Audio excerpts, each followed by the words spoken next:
Hello everyone, and welcome back to another quiet journey through the lesser-known corners of history, where we peel back the layers of romanticised tales to uncover the unvarnished truth. As you settle deeper into the quiet of this evening, perhaps with a soft blanket and a warm drink, we're not focusing on grand declarations or heroic battles. Instead, we're stepping into the peculiar, often lonely and deeply challenging world of the medieval court jester, a figure often caricatured, rarely understood. Allow your mind to softly drift as we journey back to a time where your very existence hinged on your capacity for amusement, and where the comforts we take for granted were unimaginable luxuries. You might imagine a jester with their motley and cap of bells to be a figure of some albeit strange importance within the medieval castle walls, and in a way you would be right. But the reality of your daily existence, stripped of any romanticised notions, was far from the grand halls you were expected to entertain. When it came to living arrangements, your status as a licensed fool placed you firmly at the bottom of the castle hierarchy, often below even some stable hands and scullery maids. Your dwelling, a designated room by the court, was more aptly described as a cramped utilitarian storage closet.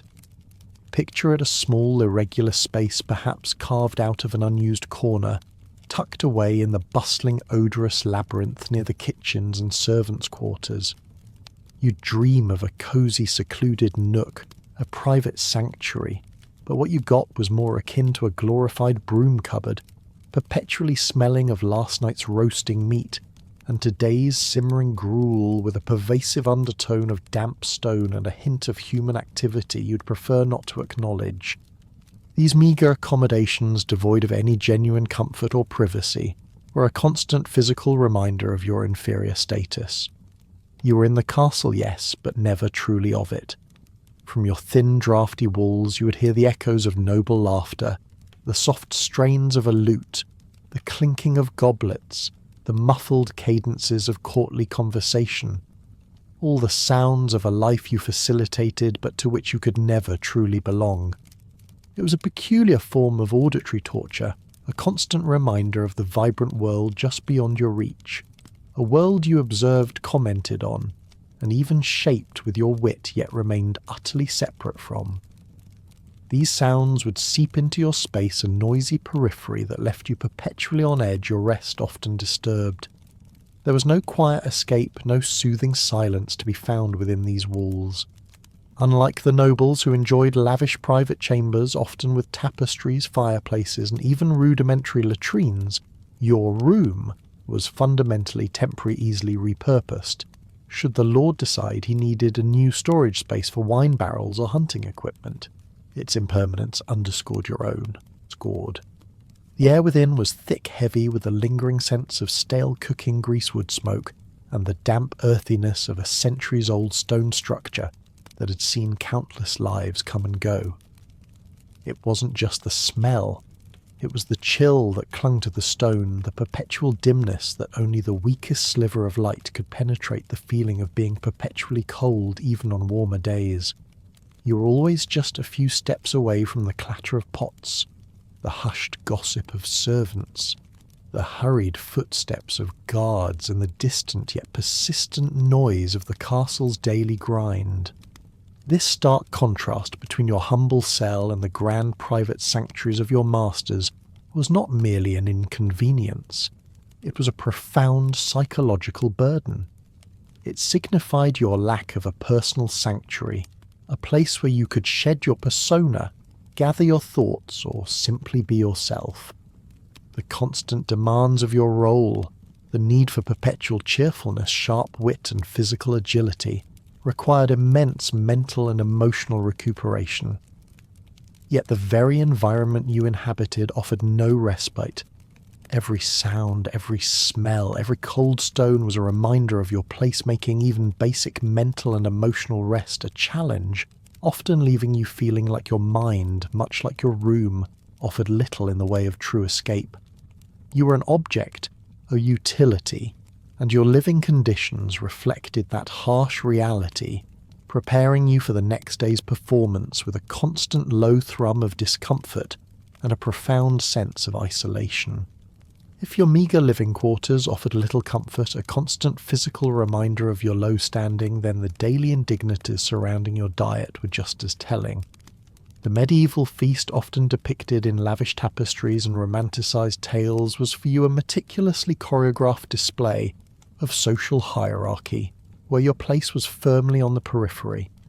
You would stand by a silent, watchful shadow in the glittering halls, your nose filled with the rich, tantalising aromas of roasted meats, spiced wines, and freshly baked bread scents that promised a feast your body craved, but which your station rarely permitted you to fully enjoy. Only when the nobles, the clergy, and even the favoured hunting dogs had finished their fill would you finally be allowed to partake often, receiving only leftover scraps or the less desirable cuts, gristle fatty bits, bony remnants that held little meat and even less satisfaction. It was a monotonous diet, you quickly learned. Day after day, the same predictable fare lacking in the variety and freshness that adorned the Lord's table. Think of it as a culinary caste system, where your plate was a mirror reflecting your social standing. While the Lord might feast on roasted swan-spiced venison and exotic fruits, if the merchant caravans had been successful, your meal was more likely to consist of stale bread, a watery pottage, perhaps a few meagre bones picked clean by others, or a piece of tough, sinewy meat. You might sometimes gaze at the scurrying rats in the corners with a peculiar mix of envy and disgust. At least their adventurous foraging offered a certain culinary variety, even if it was less than appetizing. Your access to sustenance was entirely reliant on the whims and generosity of your lord and, of course, the fluctuating bounty of the court larder. This made you keenly vulnerable to scarcity, particularly during leaner times or bad harvests, when rudimentary food preservation methods meant everyone's supply dwindled but yours first and most severely. The very act of eating, a fundamental human need and a simple pleasure for most, became another tense performance for you. You were always on display, even with a half-chewed morsel in your mouth. You might be mid-bite attempting to surreptitiously enjoy a mouthful of food, only to be interrupted by a noble's jibe and insulting query, or worse, to have a chicken bone or an apple core, or a crust of bread flung at you in jest. Such an act wasn't just about wasted food. It was a brutal public reminder that your body, your hunger, your very being was subject to their amusement and their power. Any simple pleasure derived from the meal was instantly stripped away, replaced by a surge of humiliation that you were by the very nature of your job expected to laugh off. You had to perform cheerfulness, feigned gratitude, and good humour, irrespective of the meal's quality or the degrading circumstances under which it was consumed. It was a constant mental negotiation how to eat enough to survive, yet remain perpetually ready to react, to deflect, to entertain, and never allowing your hunger or your dignity to show. This complete economic dependence on your lord underscored your profound lack of personal autonomy. You couldn't simply walk away from a bad meal or seek better fare. Your survival was inextricably linked to the court, and specifically to your ability to please its most powerful members. If you failed to amuse, if you somehow displeased your access to food, and by extension your very life could be curtailed or worse. The choice was stark. Perform your role, endure the indignities, and receive enough to keep you going or suffer the consequences. This wasn't merely about caloric intake. It was a daily lesson in power dynamics, a visceral understanding that your stomach, like your entire life, was not truly your own. It cemented the reality that you were a possession, a tool fed just enough to function, but never enough to forget your place. As you chewed on whatever scraps came your way, you'd begin to dread the thought of another day in a body that was rarely truly satisfied, and almost never truly clean. If your stomach rarely knew true satisfaction, your body knew even less comfort or cleanliness. The notion of daily personal hygiene as you understand it today was an alien concept, a luxury afforded to almost no one in the medieval world, least of all to you. While nobles might indulge in scented baths, elaborate hair care, and even perfumes to mask the pervasive odours of the age, your daily hygiene routine was at best rudimentary. You'd be lucky to find a basin of cold water and a scrap of rough cloth, perhaps a sliver of harsh lye-based soap if you were particularly fortunate. More often it was just a cold splash, a brisk rub, a futile attempt to remove the grime that seemed to cling to you like a second skin, a constant reminder of your station. Communal bathing, if it was even available and not reserved purely for the highest echelons, was a functional necessity, not a soothing ritual. Picture a large shared wooden tub, the water quickly becoming murky with the dirt of multiple bodies, offering little to no privacy or comfort. It was a quick dip, a perfunctory scrub, and then back into your ill-fitting, perpetually smelling clothes. This was the medieval reality, and even if you managed a rare, somewhat thorough wash, the castle's pervasive odours ensured your efforts were almost immediately undone. The stench of unwashed bodies of horses and hounds in the courtyards of animal waste in the stables, the lingering aroma of cooking fires mixed with the sweet, cloying decay of refuse and the musty dampness of ancient stone. All these smells permeated the air, clinging to your hair, your skin, your clothes, perpetually making you a walking embodiment of the castle's ambient atmosphere. This lack of personal care, especially when coupled with your visually ridiculous clothing, led to constant pervasive physical discomfort. Imagine the relentless itch of coarse fabric against unwashed skin, perhaps exasperated by a rash from sweat or an allergic reaction to some cheap dye. The audible adornments on your cap meant to jingle, merrily might instead chafe against your scalp or snag in your hair. The layers of clothing, heavy and warm in the summer, offered little true protection from the biting cold in winter.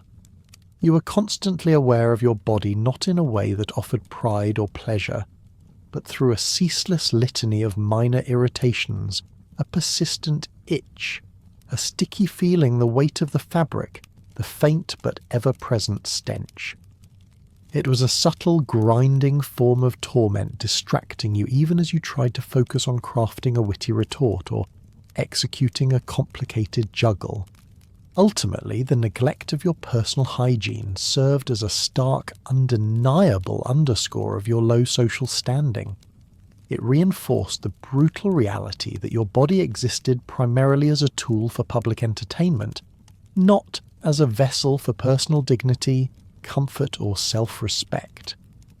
You were a prop, a living, breathing costume, and your physical state was merely another aspect of your performance.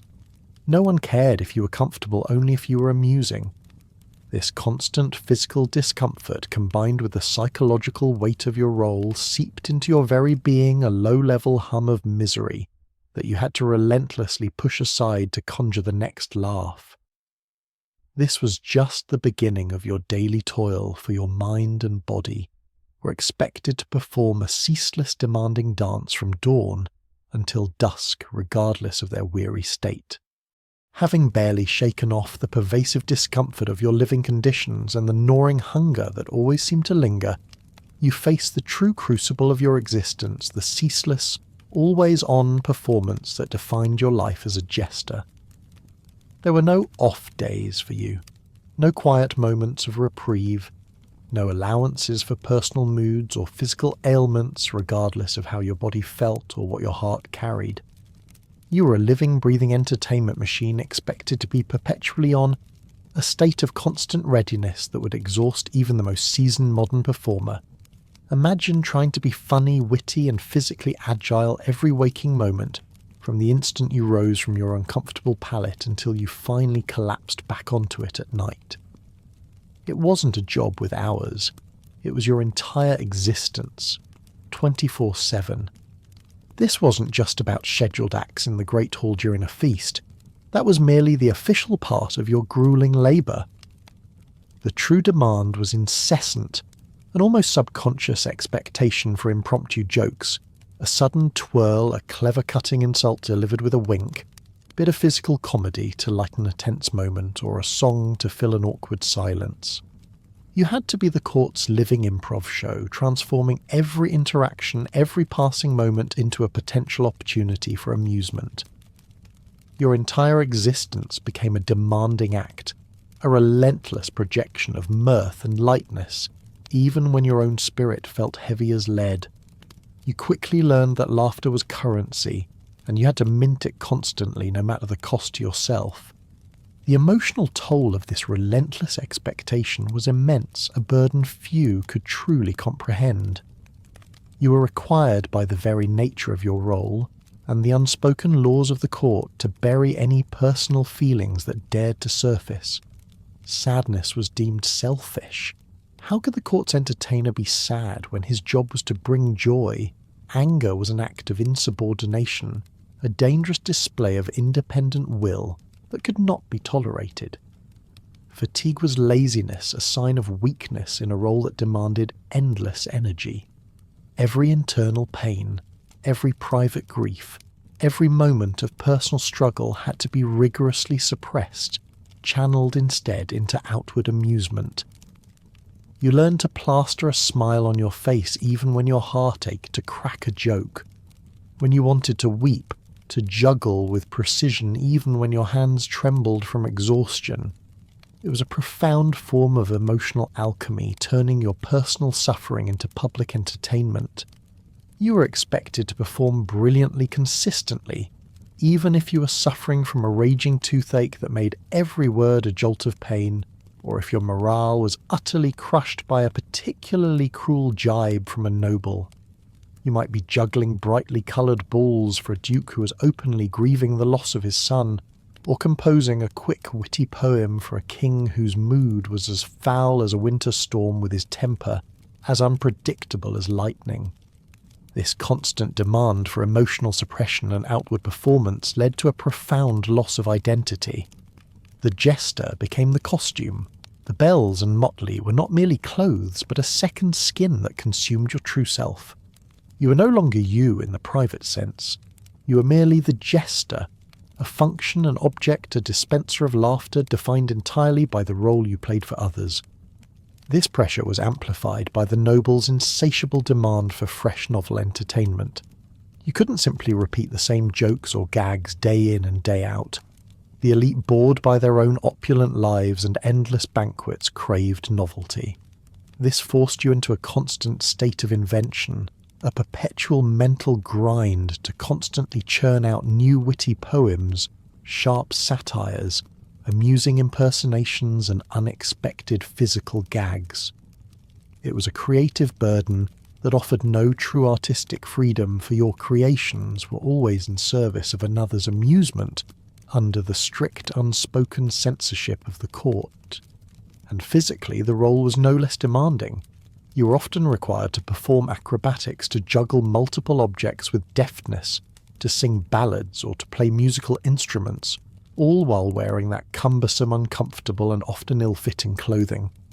This added yet another layer to your daily discomfort, pushing your body through contortions and exertions that would be challenging enough in comfortable attire, let alone in your jester's uniform. Finally, and perhaps the most insidious aspect of your daily labour, you frequently served as the court's human emotional thermostat, or more accurately its social punching bag. The elite, constrained by their own rigid rules of etiquette and power dynamics, couldn't direct their negative emotions, their frustrations, their anger, or their anxieties at their peers or superiors without risking grave political repercussions. So those emotions were often deflected onto you. You were the safe target, the one person who could absorb and deflect the nobility's volatile moods, their cutting remarks, their thinly veiled aggressions without consequence to them. You became the repository for all the unexpressed negativity a living lightning rod expected to not only endure it, but to somehow transmute it into humour. It was an exhausting, thankless task, ensuring that even when you weren't actively performing, you were still working, still managing the emotional landscape of a court that saw you as less than human, yet utterly indispensable. This constant negotiation with the court's emotions and expectations was merely a prelude to the even more terrifying reality of the Lord's unchecked power, a power that could and often did decide your fate on a whim. Your ceaseless labour, the physical discomfort, the emotional burden. All of these were but the daily grind, the expected price of your survival. Yet beyond these taxing demands, a far more terrifying reality dictated your every breath, the unchecked and often capricious power of your lord.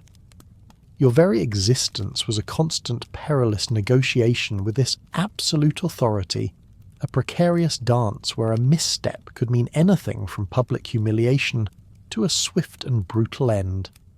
You were acutely aware that every jest, every song, every tumble was delivered under the omnipresent shadow of a master who held your life entirely in his hands.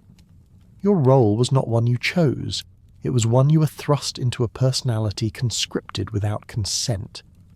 You were chosen, or more accurately purchased, like any other valuable court possession, a rare falcon, a prized warhorse, or a unique piece of jewellery. Your talents, your wit, your humour, your very being became property. Imagine being told that your ability to lighten a room was no longer yours to command freely, but a resource to be deployed at another's bidding. You could not refuse this role, nor could you abandon it. Where would you go? What would you do?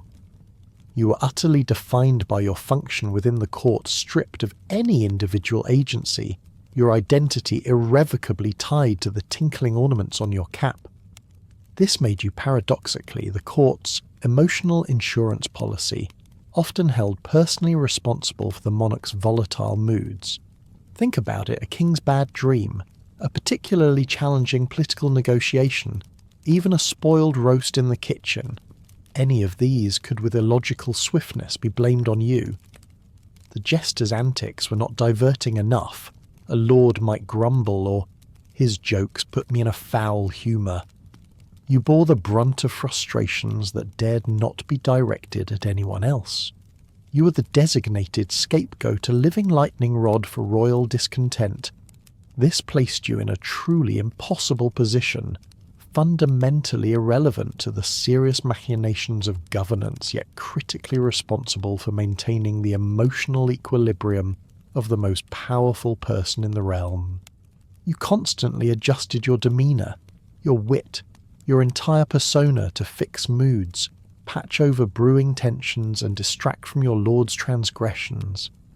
Was the king brooding over a military defeat? You'd perform a slapstick routine about a clumsy knight. Was the queen upset about a rival's new gown? You'd craft a biting but carefully veiled satire about vanity. Even during grave political events when the air was thick with tension and the stakes were life and death for others, your role was to lighten the mood, to cut through the seriousness, to provide a moment of levity that allowed the nobles to breathe, even if you felt your own breath catching in your throat. It was a terrifying responsibility, a constant tightrope walk, where your personal feelings were utterly secondary to the emotional needs of those who commanded you. This unique precarious position also transformed you into an unwanted heir. Because you were deemed harmless beneath serious consideration, yet always present, you often became privy to whispered secrets, details of illicit affairs, nascent plots, shifting alliances, and the true opinions of various courtiers. People would speak more freely in your presence, assuming your words held no weight or that you were too foolish to comprehend.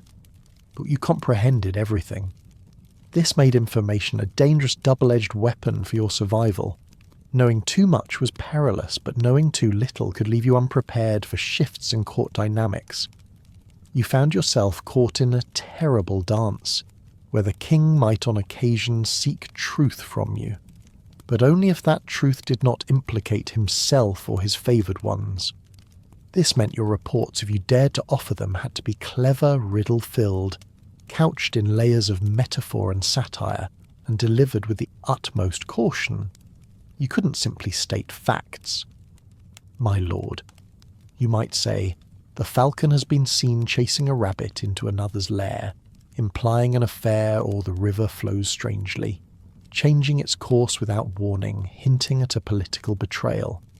Failure to provide demanded information could be interpreted as disloyalty, a grave offence, yet providing too much unvarnished truth or truth that offended the wrong person risked immediate and severe punishment. You were trapped in a constant state of precarious calculation, where every word was weighed, every gesture considered for your life literally depended on your ability to navigate this treacherous intellectual minefield with flawless precision, always under the scrutiny of an authority that held all the cards. The precarious intellectual tightrope you walked was but one facet of the constant peril that defined your daily life. For you, individual rights were a cruel joke in themselves, a concept utterly divorced from your reality. You were effectively property, a living, breathing chattel of the court, existing solely at the whim of your superior. This meant that even a single misstep, a joke that fell flat or a moment of perceived disrespect could trigger a cascade of arbitrary punishments. Picture it: one day you were juggling for the Lord, the next you might find yourself pelted with chicken bones by laughing courtiers, or worse, demoted to the humiliating task of stable cleaner scrubbing out stalls with the very animals you were meant to entertain. The threat was always immediate, always unpredictable, and always just a moment away. Imagine delivering a joke, a clever turn of phrase you had meticulously crafted only to see it land with a thud, met not by laughter, but by a cold appraising stare from the Lord. That bad timing, or failure to amuse the wrong person on the wrong day, could instantly change the atmosphere. A collective gasp, then a hostile silence, or perhaps a sudden roar of disapproval. You might be jeered, mocked by the very people you sought to entertain, or even slapped across the face by a noble who felt personally slighted. Each of these reactions carried the implicit threat of far worse: the loss of your livelihood, your position, your physical safety. There was no HR department to mediate disputes, no formal appeal process, no one to advocate for your rights, because quite simply, you had none. Your license to speak freely was contingent entirely on your master's momentary mood, and it could be revoked with a single icy glare. The line between what was funny and what was offensive was not merely razor thin. It was constantly shifting, a treacherous, invisible boundary drawn anew with each sunrise. A satirical remark that brought hearty laughter on a Monday, perhaps because the king was in a jovial mood, could be deemed treasonous on a Tuesday if a political crisis had darkened the court's temper. The consequences for overstepping this invisible boundary were immediate and often catastrophic. Public humiliation, immediate expulsion from the court, or even graver penalties. You were always guessing, always calibrating, always reading the room, with an intensity that would put a modern diplomat to shame, knowing that your life literally hung in the balance. Punishments, when they came, were swift, often public and brutal in their intent. They served as a chilling display of the Lord's absolute authority, a stark reminder to everyone in the castle of who held ultimate power and how easily it could be wielded. For you, it reinforced your role as a medieval emotional hostage, a living example of what happened when the social contract was broken, or even merely perceived to be broken. You were a cautionary tale performed in real time, your suffering, a spectacle designed to entertain even as it terrified. This public shaming further stripped you of any remaining shred of dignity, cementing your position as a plaything, a pawn in a larger game. Perhaps most insidious was the suspicion that greeted any genuine human emotion you dared to display. Sadness, anger, quiet reflection, a moment of deep thought. These were not seen as normal human expressions. Instead, they were often interpreted as signs of disloyalty, of brooding resentment, or most dangerously as planning treason. Imagine having to constantly mask your true feelings, to perform cheerfulness even in the depths of despair, for fear that a moment of genuine sorrow might be misconstrued as plotting against your master. This fear was not unfounded. Such accusations carried dire, summary consequences, often without trial or true evidence. Your very survival hinged on your ability to continually entertain, to continually project an image of unburdened mirth for those who held the power of life and death over you. Every punchline, every song, every tumbling act was not just an effort to amuse, but a desperate gamble with your existence, a constant negotiation for another day's breath. This constant game of chance with your life, as the stake cast a long shadow for the spectre of death, was a constant unwelcome companion.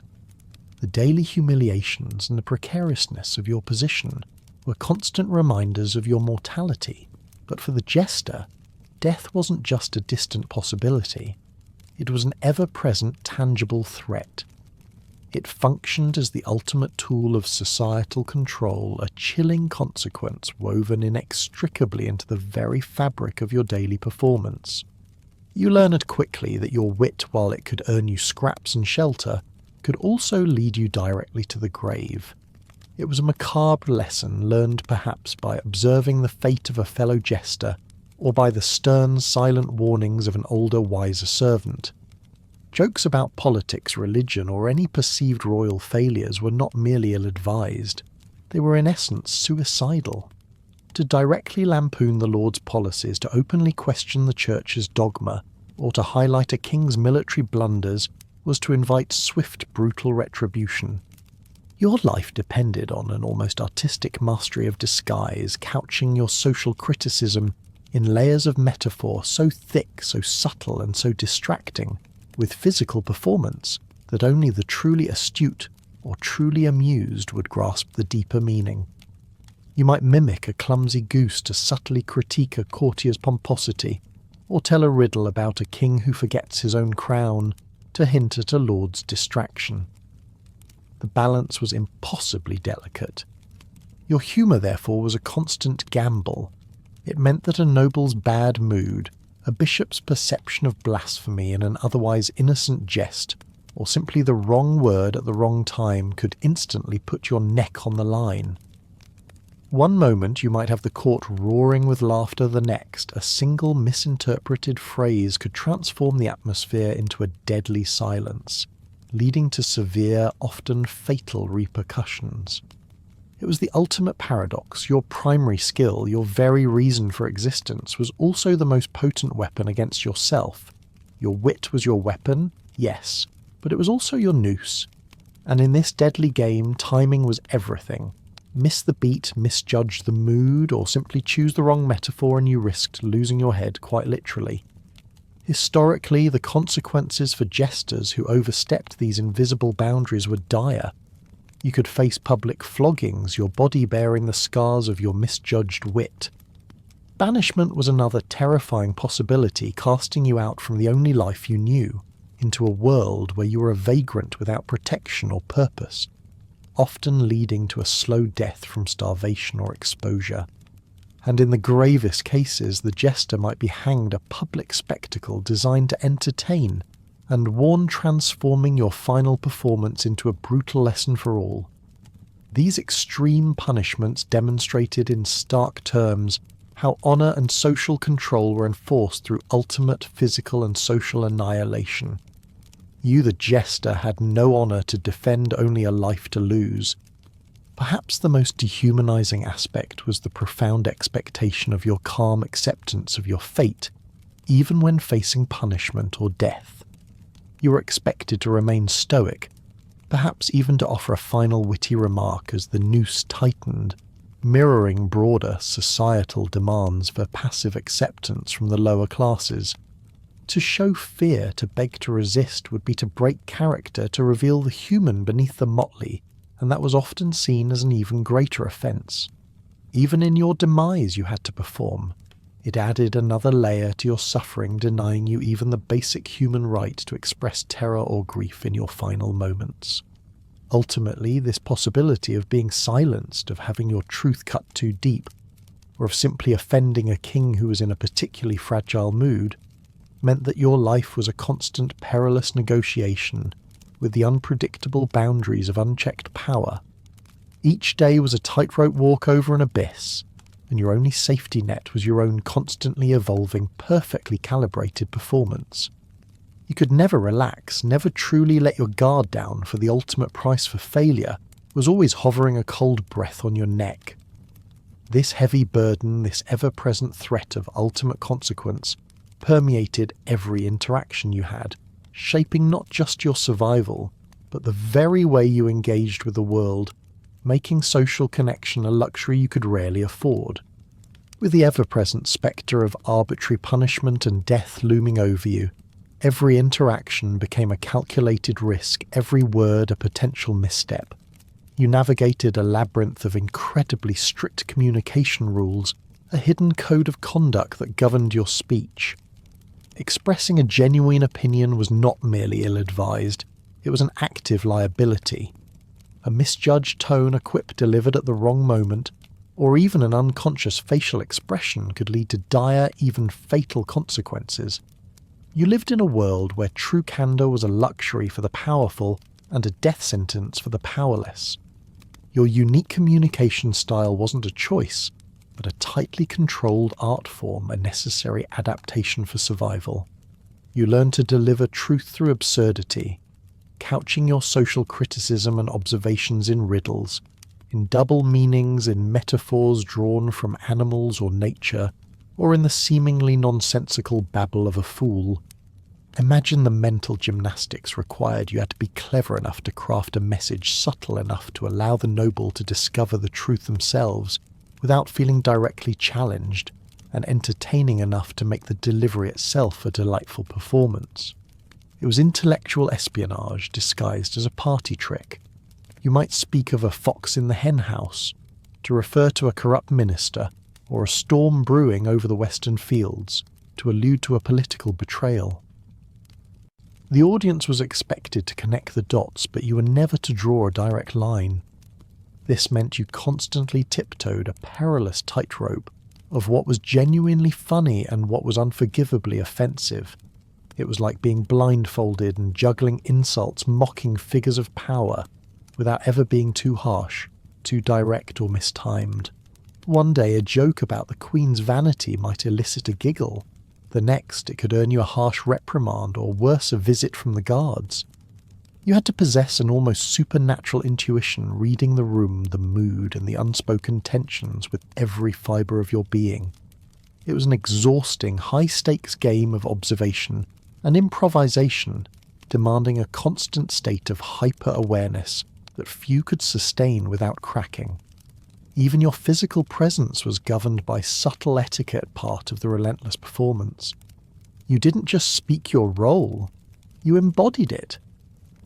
There was a required strut in the Great Hall, a particular way you held your body, a specific kind of ironically deferential wink you might offer to the Queen's table, all designed to maintain your fool persona. Every gesture, every movement was part of the act, reinforcing your perceived harmlessness and your role as a licensed jester. You were never truly off-duty, never truly just you. Your body, like your words, was a tool of performance, a carefully choreographed dance of subservience and audacity. This precarious boundary-testing position left you utterly socially stranded. Nobles wouldn't genuinely befriend you. You were a servant, albeit an unusual one, and class lines were immutable. To associate too closely with you would diminish their own status, and yet the servants wouldn't truly trust you either. You were too close to the nobility, too privy to their secrets, too capable of wielding dangerous truths. They might fear you as an informant or simply resent your proximity to power, however false that power might be. This fostered a profound, almost crushing sense of isolation. You were an outsider everywhere, a bridge between worlds, yet belonging to none. Your unique privilege to speak truth, however veiled, was constantly offset by the chilling awareness that everyone else knows it. The nobles knew you were observing, knew you were commenting, knew you might carry their secrets. This led to perpetual suspicion from lords, ladies, and even the guards. You might overhear a hushed conversation or witness a private moment, but you were always aware that others were observing you in return, trying to gauge if you were friend or foe, trustworthy or dangerous. This made any genuine connection, any moment of true intimacy, almost impossible. Ultimately, your humour functioned as a critical social valve. It allowed nobles to vent their frustrations, to deflect their anxieties, and to insult you in ways they could never insult their peers. You were the public emotional punching bag, absorbing the collective tension and releasing it through laughter, always at your own expense. This profound social isolation, this inability to form genuine bonds, extended even to the most basic human need for love and family, leaving your life barren of the most fundamental connections. In a world where every word was a tightrope walk and every glance carried potential judgment, the deepest human connections, love, marriage, family, were largely an unreachable dream for you. A jester's life was fundamentally devoid of these conventional structures, their absence as stark and palpable as the cold stone walls of your cramped living quarters. Your liminal status, hovering between servant and entertainer, combined with your profound lack of resources, effectively precluded the traditional alliances and personal bonds that defined life for almost everyone else in medieval society.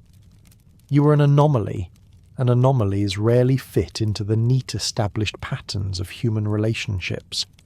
You were in the eyes of the court and much of society an object rather than a person in the full sense. This dehumanizing perception carried profound implications for your personal life. As an object of entertainment, you were considered unsuitable for conventional marriage. You were unlikely to take a spouse to raise heirs or to establish a lineage. The very idea of a jester's family was probably met with derision if it was even considered at all.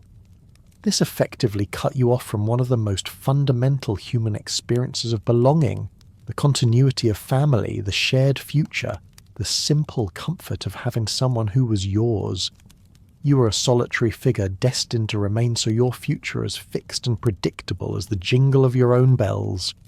Any romantic interests or personal connections you might by some rare chance develop would almost certainly be viewed as inappropriate, if not a direct threat to your singular loyalty to the Lord. A jester with attachments, a jester with a family was a jester whose focus might be divided, whose loyalty might be compromised. The court demanded your undivided attention, your complete emotional availability for their amusement. Such relationships would be precarious, forbidden, and likely clandestine, adding another layer of anxiety and secrecy to an already burdened existence. The risk of discovery of the Lord's disapproval could mean not only the end of the relationship, but the end of your position, or worse.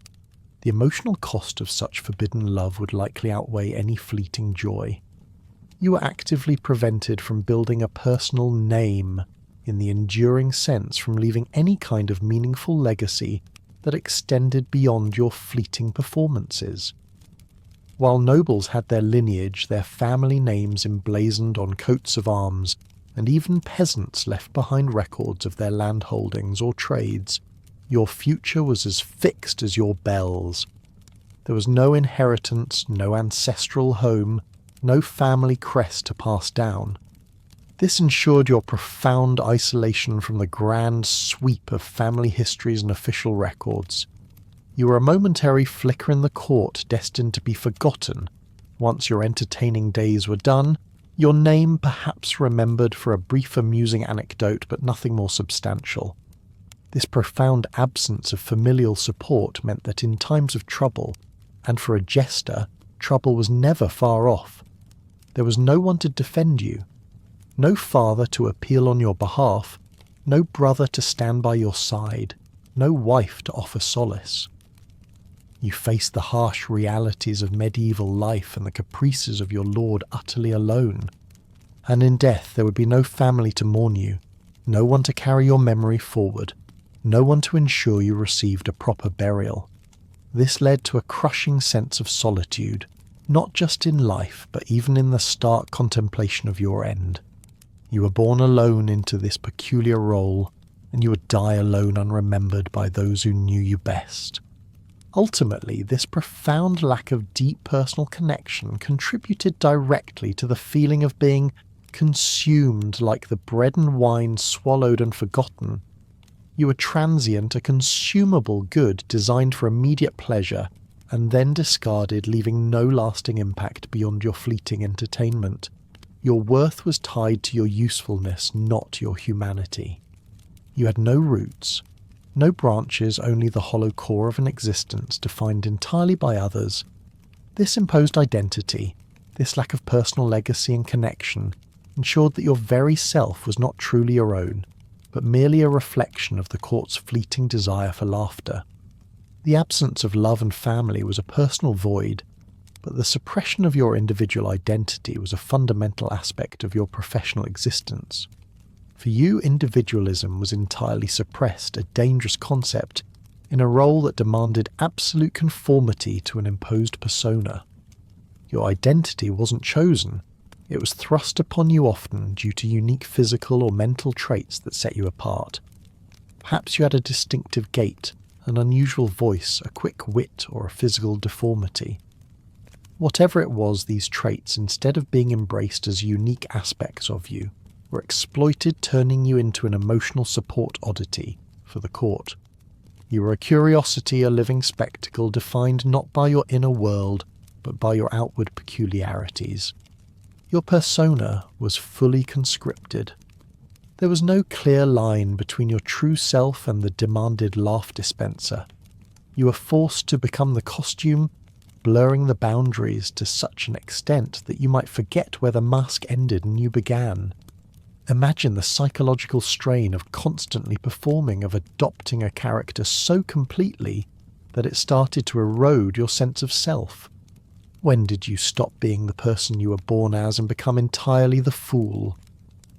It was a mask you could never truly remove, even in the solitude of your cramped room.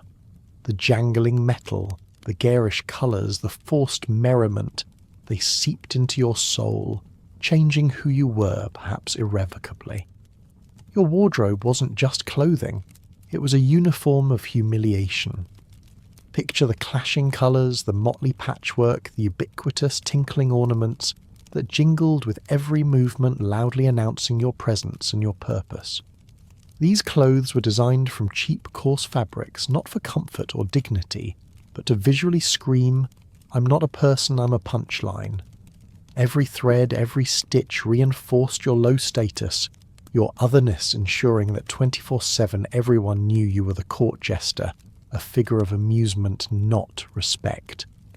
It was a constant visual assault, not just on others, but on your own self-perception, a daily reminder of your subjugation. Beneath the bells and the forced grins, you likely possessed deep artistic skills. Perhaps you were a talented musician able to compose haunting melodies or lively dance tunes.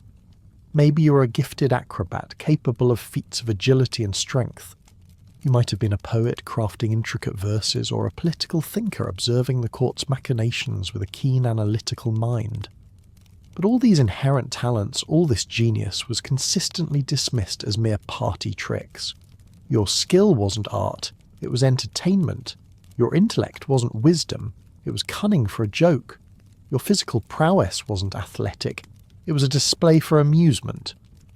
Your genius was never acknowledged beyond its capacity to amuse the powerful, stripping your creations of any inherent value or artistic merit. And there was an absolute lack of social mobility. For you there was no promotion, no career change. Once you were labelled the fool, that was it.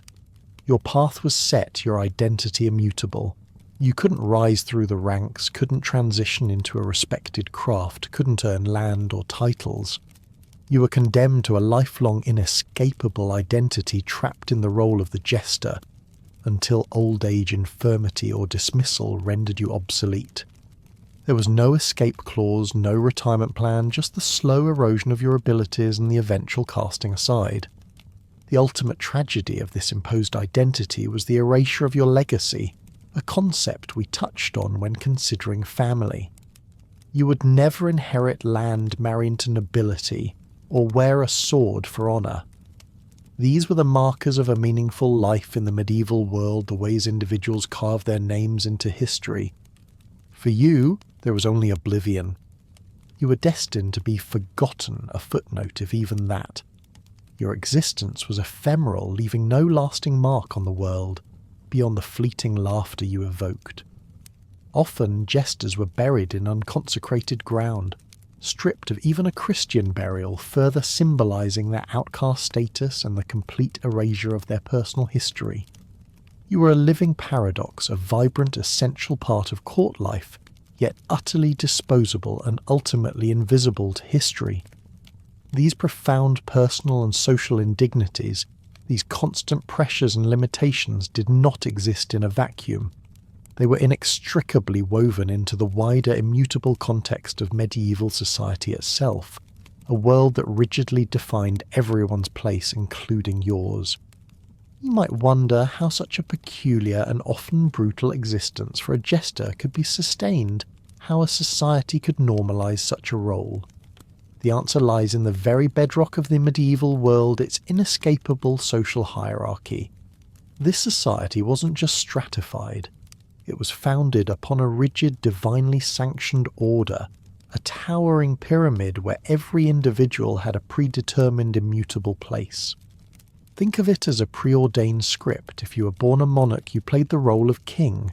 If a noble, then a lord. If a peasant, then a tiller of the soil. Each role came with its own set of duties, privileges, and limitations, all believed to be ordained by God himself. To question this structure was to question divine will, a dangerous heresy. Within this immutable framework, you, the jester, occupied a truly unique and highly precarious liminal position. You were an anomaly, a licensed deviation from the norm, yet one that served to reinforce the very system you seemed to defy. You resided within the castle walls in close proximity to the highest power, privy to their secrets and their moods, yet you were simultaneously an outsider. You were neither noble nor peasant, neither fully servant nor fully free. Instead, you were often viewed as a piece of property, an unusual pet, or a specialised form of entertainment. Your humanity was secondary, if not entirely incidental to your function. Imagine the psychological toll of being an intimate part of the court, yet constantly reminded that you existed outside its formal social and ethical structures, a living paradox of presence and exclusion. Your existence as a licensed exception to social norms paradoxically served to highlight the profound rigidity of the system. You were the anomaly that proved the rule.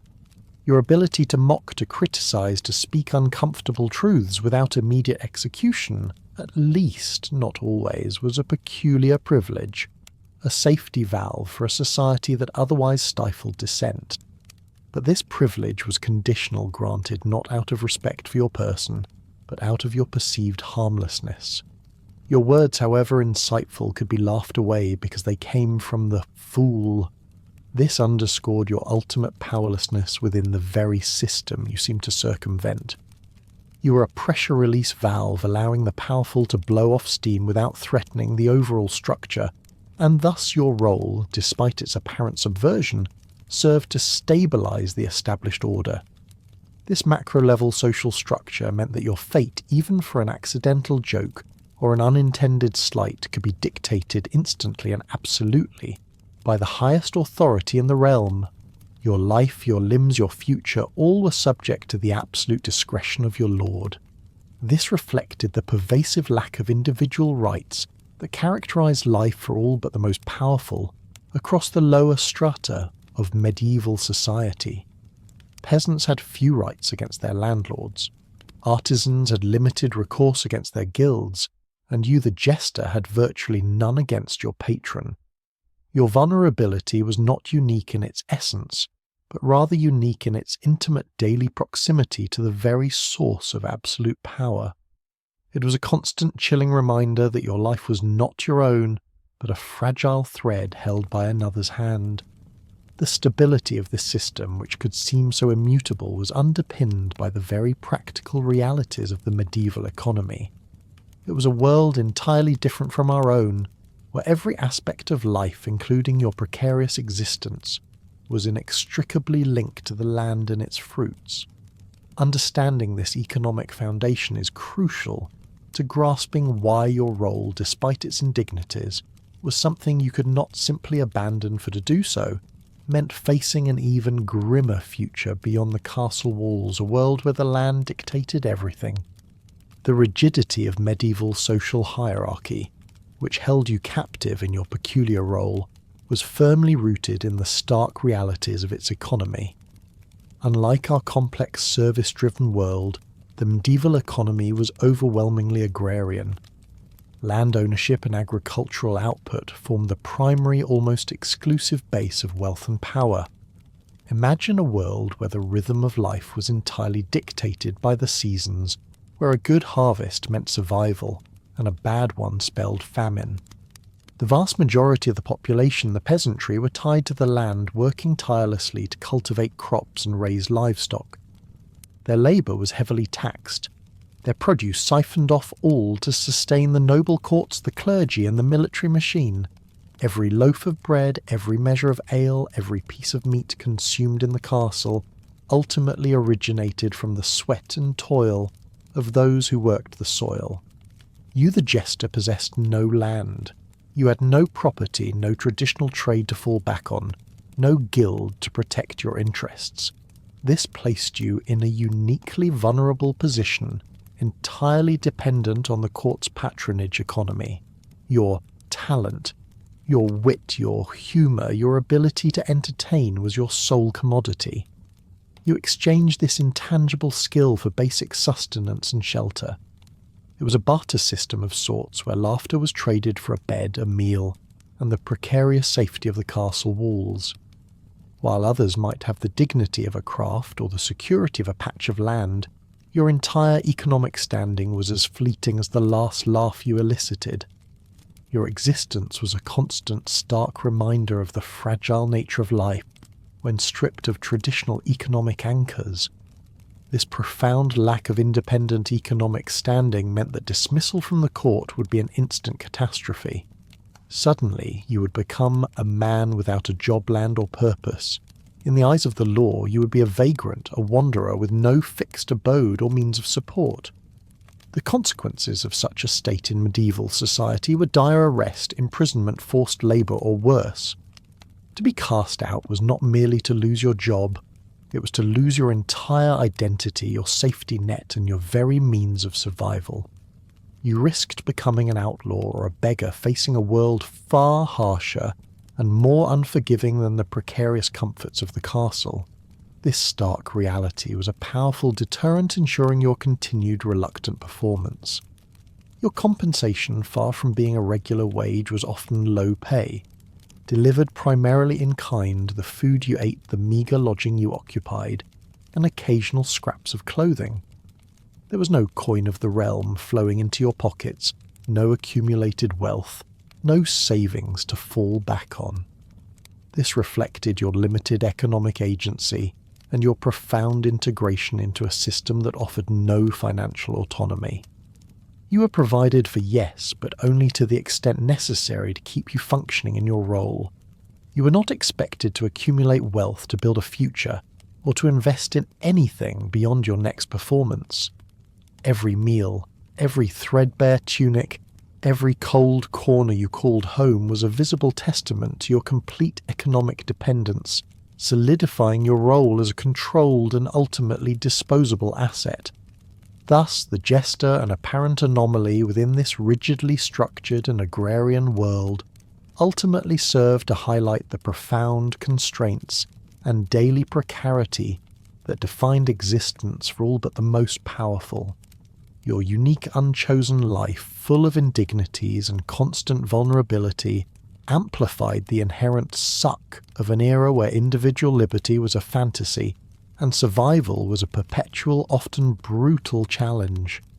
As you lay in your cold, damp corner, listening to the castle settle into its uneasy sleep, you understood intimately that your world was not designed for comfort, but for control, and that even a momentary lapse in your performance could mean utter ruin. The stark reality of your economic dependence and the pervasive lack of personal autonomy were facts of life you internalized every day. You were a cog in a much larger machine, a fascinating and often amusing cog, but a cog nonetheless. This meant that the emotional landscape you navigated was often one of profound internal struggle. You bore the weight of expectations, the fear of failure, and the constant pressure to be on without any real outlet for your own humanity. To be a jester was to live a life of profound emotional contradiction, a perpetual state of performing joy, while often feeling anything but. Think about the sheer mental energy required to maintain this facade day in and day out. You couldn't just have a bad day. If you woke up feeling ill, or had received a particularly harsh reprimand, or were simply feeling the deep, crushing loneliness of your existence, you still had to present a cheerful, witty and engaging persona.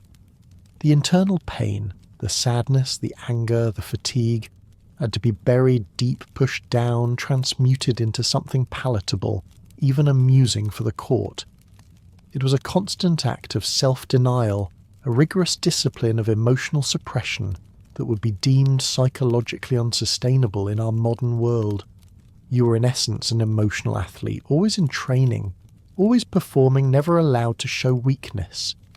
This internal suppression led to a unique form of personal isolation even more profound than your social estrangement from both nobles and servants.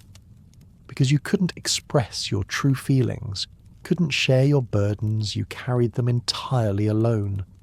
Who could you confide in?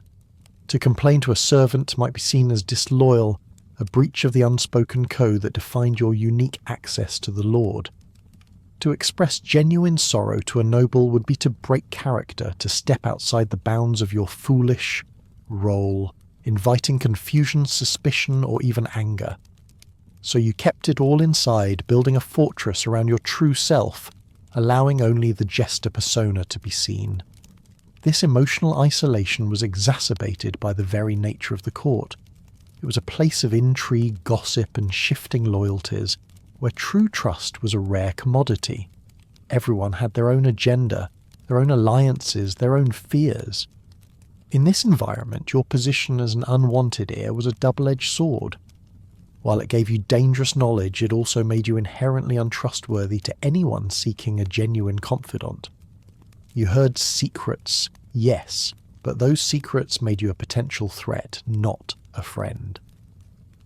This reinforced the idea that you were a solitary figure moving through a complex tapestry of human relationships without truly being woven into it yourself. The relentless demand for novelty, which we touched upon earlier, also added to this emotional burden.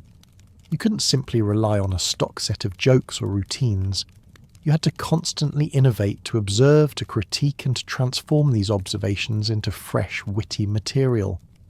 This creative pressure, coupled with the need to constantly censor yourself and ensure your humour landed correctly, was an exhausting mental exercise. It meant your mind was rarely at rest, always working, always analysing, always searching for the next source of amusement. Even in moments of apparent quiet, your brain was likely still buzzing, processing, creating constantly on the alert. This mental and emotional exhaustion was a silent partner to your physical discomfort. Imagine trying to deliver a series of clever puns or execute a complicated juggle when your mind is screaming for rest, your heart is heavy with suppressed sorrow, and your body aches from constant effort. The effort required to project exuberance in such circumstances was immense, a daily test of mental fortitude. You were a master of emotional camouflage, a trickster of the soul, hiding your true state behind a veil of jests and laughter. And yet, for all your ingenuity and endurance, you remained vulnerable to the swift and arbitrary justice of a lord, whose power knew few bounds, a power that could be wielded against you with terrifying ease and without warning. The chilling reality of arbitrary justice of punishments, meted out on a whim, permeated every aspect of your life. It wasn't just physical harm or public shaming that threatened you. It was the psychological terror of constant unpredictability.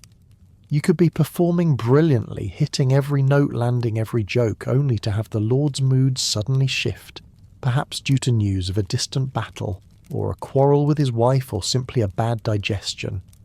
In that instant, your brilliance could become an irritation, your wit a perceived impertinence. The ground beneath your feet was always shifting, and you were constantly trying to maintain your balance on this unpredictable terrain. This inherent instability of your position meant that the rules were not written down or consistently applied. They were fluid, dictated by the emotional state of a handful of powerful individuals. A joke about a rival noble perfectly acceptable yesterday might today be seen as a direct insult to the Lord's fragile alliance. A harmless prank could, with a sudden change in court politics, be interpreted as a thinly veiled act of defiance. You were caught in a perpetual state of second-guessing, constantly reading invisible cues, attempting to predict the unpredictable. This created a profound sense of anxiety that hummed beneath the surface of your forced cheerfulness, a constant low-grade fear that never truly dissipated. Consider the consequences of this system on your creative process. You were expected to be original, daring, and witty, yet you had to operate within such incredibly narrow, undefinable boundaries. How do you innovate when innovation carries the risk of severe punishment? How do you push the boundaries of humour when those boundaries are invisible and constantly moving? It forced you to develop an exquisite sensitivity to your audience, a deep, almost instinctual understanding of the subtle nuances of courtly power and mood. Every word chosen, every gesture made, every expression adopted was a carefully calculated risk, balanced against the potential reward of a royal laugh versus the terrifying possibility of royal displeasure. This constant high-stakes performance also meant that you often became a target for the lesser nobles and courtiers who sought to curry favour with the Lord. If they could make the Lord laugh at your expense or subtly turn his mood against you, it enhanced their own standing. You were fair game for their jibes, their cruel pranks, their thinly veiled insults. It was a form of social hazing where you were always the victim, always the punchline, always expected to take it with good humour.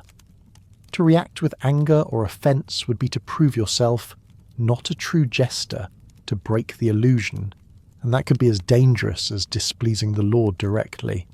You had to swallow the indignity, absorb the pain, and turn it into another laugh, another moment of amusement for your tormentors. The legal and enforcement mechanisms were for you non-existent in any protective sense. The law, such as it was, existed to protect the powerful, to maintain order amongst the free, and to enforce the strictures upon the peasantry. You, however, fell into a unique category, a chattel, yes, but one with the capacity for speech and thought, making you both useful and dangerous. Your lack of a defined legal standing meant you were truly without recourse. If a noble physically assaulted you, you had no one to appeal to. If your meagre possessions were stolen, there was no court to hear your plea. Your only protection was the Lord's occasional paternalistic whim, or perhaps the grudging respect of a few servants. This complete lack of legal personhood further cemented your vulnerability, amplifying the existential dread that clung to you like the stale smoke of the castle fires. This profound lack of agency, both emotional and legal, contributed to the crushing weight of your imposed identity, stripping you of your true self and forcing you into a role from which there was no escape. The imposed identity you wore, the mask of the jester, wasn't merely a costume you donned each morning. It was a psychological prison.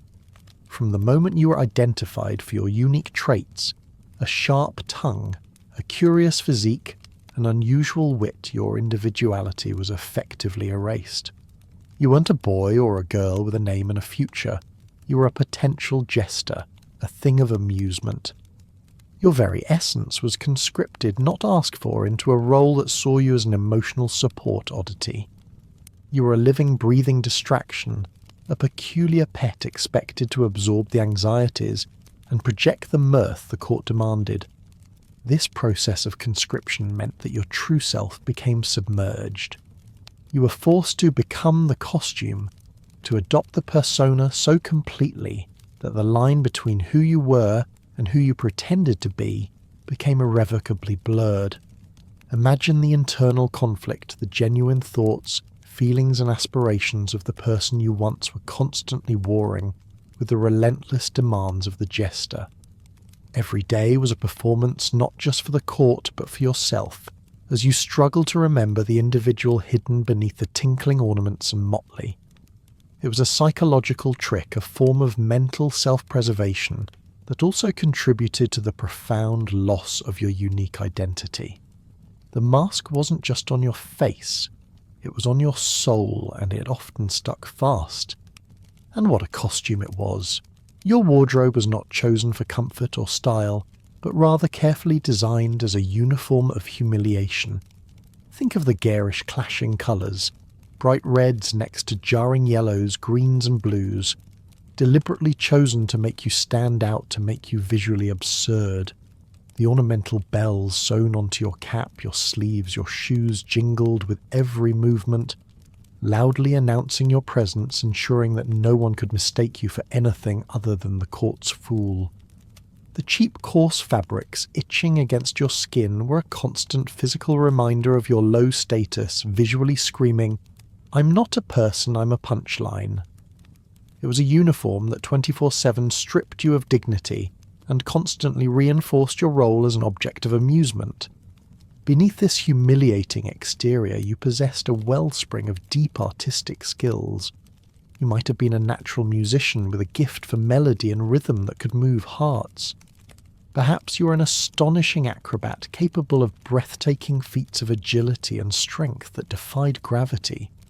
You could have been a poet weaving words into tapestries of meaning and emotion, or a keen political thinker observing the court's intricate power plays with a discerning eye. Yet all these profound talents were consistently dismissed, reduced to mere party tricks. Your musical prowess was just making noise, your acrobatics simple, tumbling, your poetry clever rhymes. Your genius was never acknowledged as true art, never given the respect it deserved, only valued for its capacity to amuse the powerful. It was a constant belittling of your true gifts, turning gold into dross in the eyes of the court. The social structure offered no escape from this imposed identity. There was an absolute lack of social mobility for you. You were trapped. No promotion, no career change. These were not options. Once you were labelled the fool that was your destiny, your fate was sealed. You couldn't dream of rising through the ranks, of gaining a title, of acquiring land, or even of transitioning into a more respectable trade. Your life path was irrevocably set, condemning you to a lifelong inescapable identity as the court jester. This meant a future with no upward trajectory, no chance to redefine yourself or to seek a different kind of life. Your only career progression was perhaps becoming a slightly older, slightly more jaded version of the same fool. The ultimate tragedy of this imposed identity was the erasure of your legacy. You would never inherit land, marry into nobility, or wear a sword for honour. These were the markers of a meaningful life in the medieval world, the ways individuals carved their names into history. For you, there was only oblivion. You were destined to be forgotten, a footnote if even that. Your existence was ephemeral, leaving no lasting mark on the world beyond the fleeting laughter you evoked. Often jesters were buried in unconsecrated ground, stripped of even a Christian burial, further symbolising their outcast status and the complete erasure of their personal history. You were a living paradox, a vibrant, essential part of court life, yet utterly disposable and ultimately invisible to history. These profound personal and social indignities, these constant pressures and limitations did not exist in a vacuum. They were inextricably woven into the wider immutable context of medieval society itself, a world that rigidly defined everyone's place, including yours. You might wonder how such a peculiar and often brutal existence for a jester could be sustained, how a society could normalise such a role. The answer lies in the very bedrock of the medieval world, its inescapable social hierarchy. This society wasn't just stratified. It was founded upon a rigid, divinely sanctioned order, a towering pyramid where every individual had a predetermined immutable place. Think of it as a preordained script. If you were born a monarch, you played the role of king. If a noble, then a lord. If a peasant, then a tiller of the soil. Each role came with its own set of duties, privileges and limitations, all believed to be ordained by God himself. To question this structure was to question divine will, a dangerous heresy. Within this immutable framework, you, the Jester, occupied a truly unique and highly precarious liminal position. You were an anomaly, a licensed deviation from the norm, yet one that served to reinforce the very system you seemed to defy. You resided within the castle walls in close proximity to the highest power, privy to their secrets and their moods, yet you were simultaneously an outsider. You were neither noble nor peasant, neither fully servant nor fully free. Instead, you were often viewed as a piece of property, an unusual pet, or a specialized form of entertainment. Your humanity was secondary, if not entirely incidental, to your function. Imagine the psychological toll of being an intimate part of the court, yet constantly reminded that you existed outside its formal social and ethical structures, a living paradox of presence and exclusion. Your existence as a licensed exception to social norms paradoxically served to highlight the profound rigidity of the system. You were the anomaly that proved the rule. Your ability to mock, to criticize, to speak uncomfortable truths without immediate execution, at least not always, was a peculiar privilege, a safety valve for a society that otherwise stifled dissent.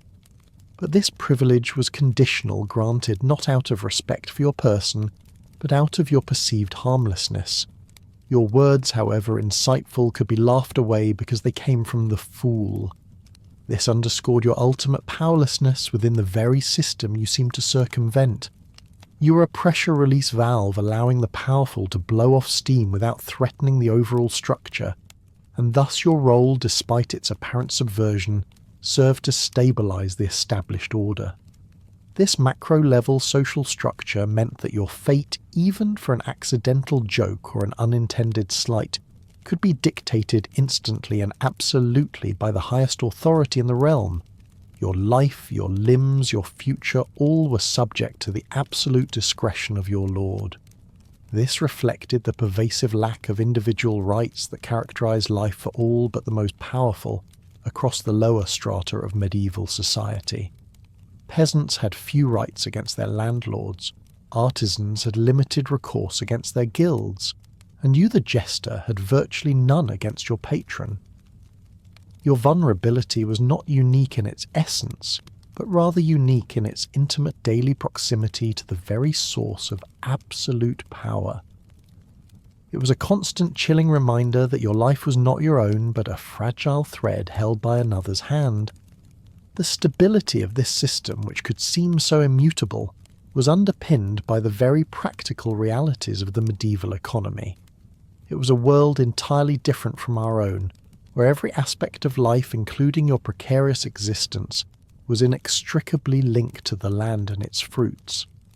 Understanding this economic foundation is crucial to grasping why your role, despite its indignities, was something you could not simply abandon, for to do so meant facing an even grimmer future beyond the castle walls, a world where the land dictated everything. The iron grip of social hierarchy on your life was made even tighter by the foundational realities of the medieval economy. Imagine a world where the vast majority of wealth and power didn't come from innovation or industry, but directly from the land itself. The medieval economy was profoundly agrarian, a system where fertile soil, abundant harvests, and healthy livestock were the true measures of prosperity.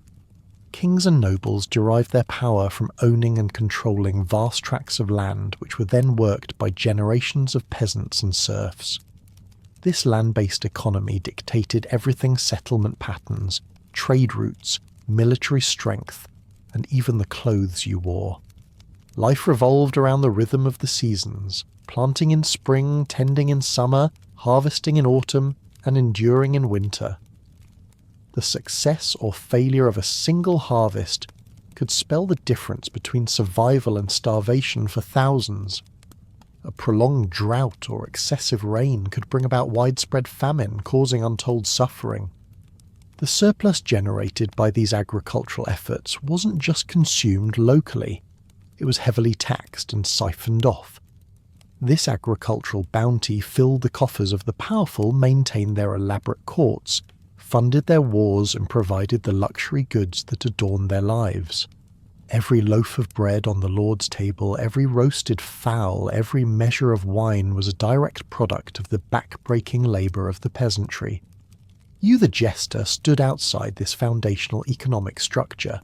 You owned no land. You had no personal property that could generate income or be passed down. You were not a farmer, a craftsman with a trade, or a merchant with goods to sell.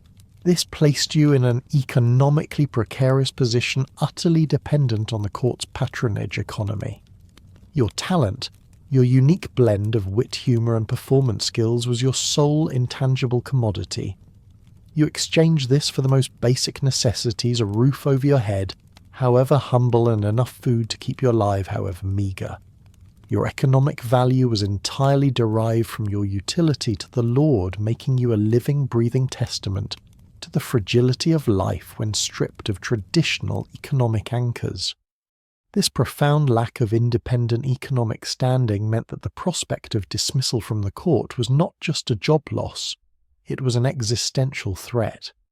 If your lord grew weary of your antics, or if a political shift made your presence unwelcome, you would instantly become a man without a job land or purpose. In the eyes of medieval law, you would be a vagrant, a wanderer with no fixed abode or means of support. The consequences of such a state were dire and swift arrest, imprisonment, forced labour, or even worse, fates such as being branded or mutilated, which could lead to a slow, agonising death from exposure or starvation. To be cast out was to lose everything: your identity, your precarious safety net, and your very means of survival, in a world that had little tolerance for those who did not fit neatly into its established economic matrix. Your compensation, if one could even call it that, was typically low pay, delivered almost entirely in kind. You received the scraps from the Lord's table, the most basic lodging near the kitchens, and perhaps occasional cast-off clothing that was already threadbare or ill-fitting.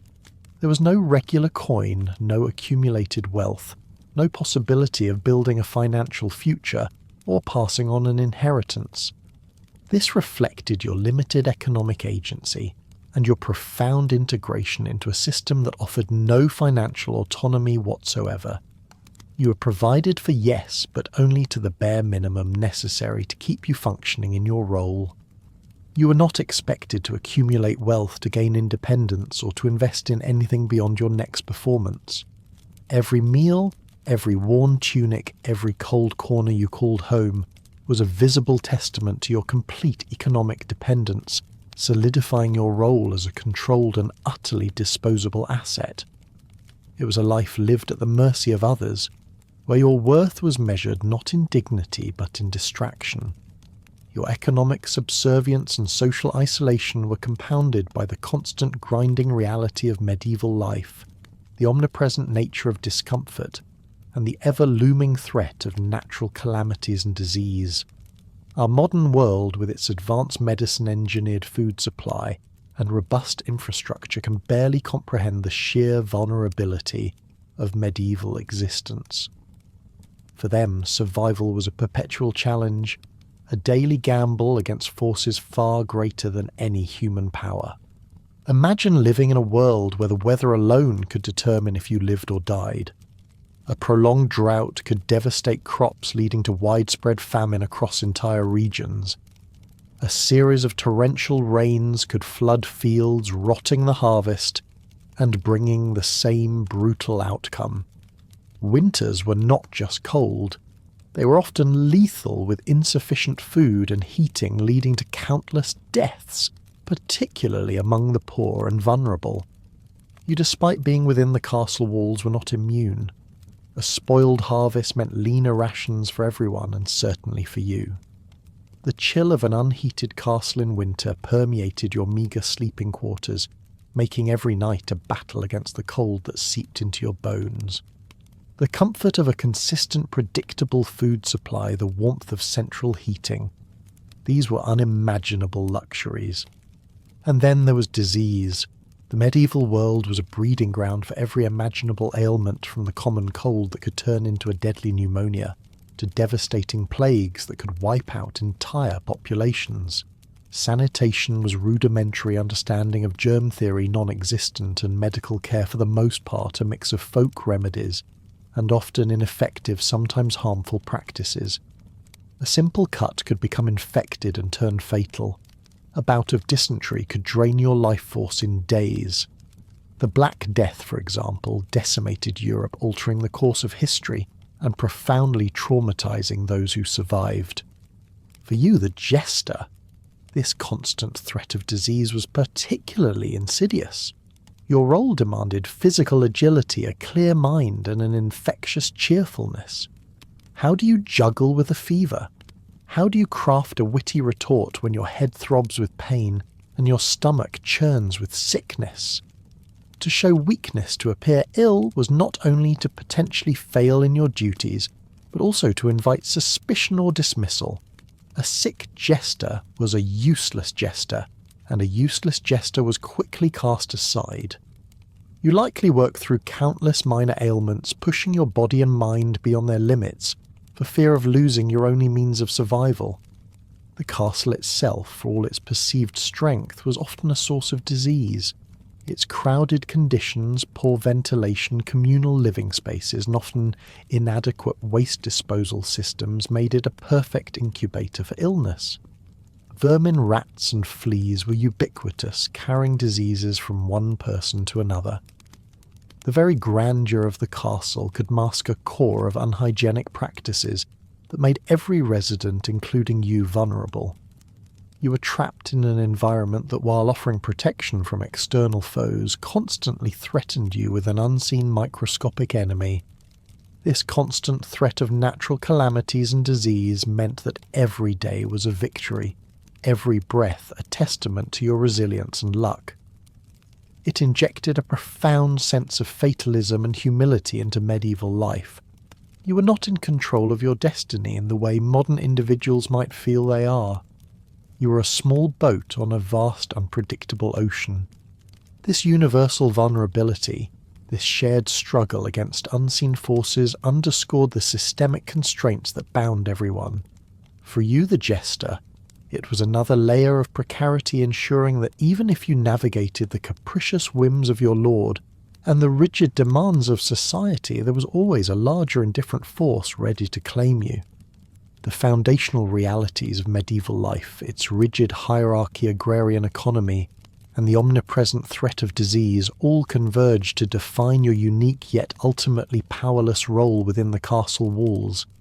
You were a living paradox, a figure of amusement whose very existence highlighted the profound constraints and daily precarity that defined existence for all but the most powerful. This deeper understanding reveals why, even with your license to speak, your life was intrinsically imbued with a pervasive sense of suck. Imagine the profound psychological burden of being simultaneously indispensable and utterly disposable. You were essential to the court, the critical emotional pressure valve, the one allowed to break taboos and speak uncomfortable truths, yet you could be cast aside on a whim without a second thought. This constant duality created an internal dissonance, a perpetual struggle to reconcile your functional importance with your utter lack of personal value. You were a tool, a carefully crafted instrument, and like any tool you could be replaced if you dulled or broke. This extended to your perceived intellect and insight. You were often the most intelligent person in the room, with a keen observational eye, a sharp mind for satire, and a deep understanding of human nature. Yet your wisdom was always filtered through the lens of foolishness. When you delivered a profound truth, it was accepted not as insight but as a clever jest. Your intelligence was merely a means to an end entertainment. It was never truly valued for its own sake, never acknowledged as genuine wisdom that could genuinely influence policy or thought. This constant intellectual belittling, the reduction of your profound capabilities to mere parlour tricks, must have been a deeply frustrating experience. Consider also the irony of your role as a truth-teller in a society built on elaborate social masks and hidden agendas.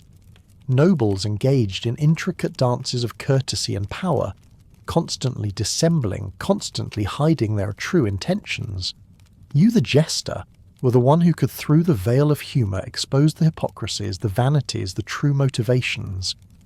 Yet this exposure was always superficial, always designed to elicit a laugh rather than to genuinely change the underlying reality. You could shine a light on the darkness, but you could never truly dispel it. Your truth was a fleeting spark, not a lasting flame. The constant need to perform, to be on at all times, meant that you had no true private life.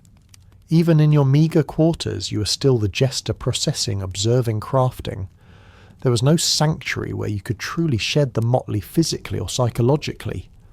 Your thoughts were consumed by the next joke, the next song, the next acrobatic feat.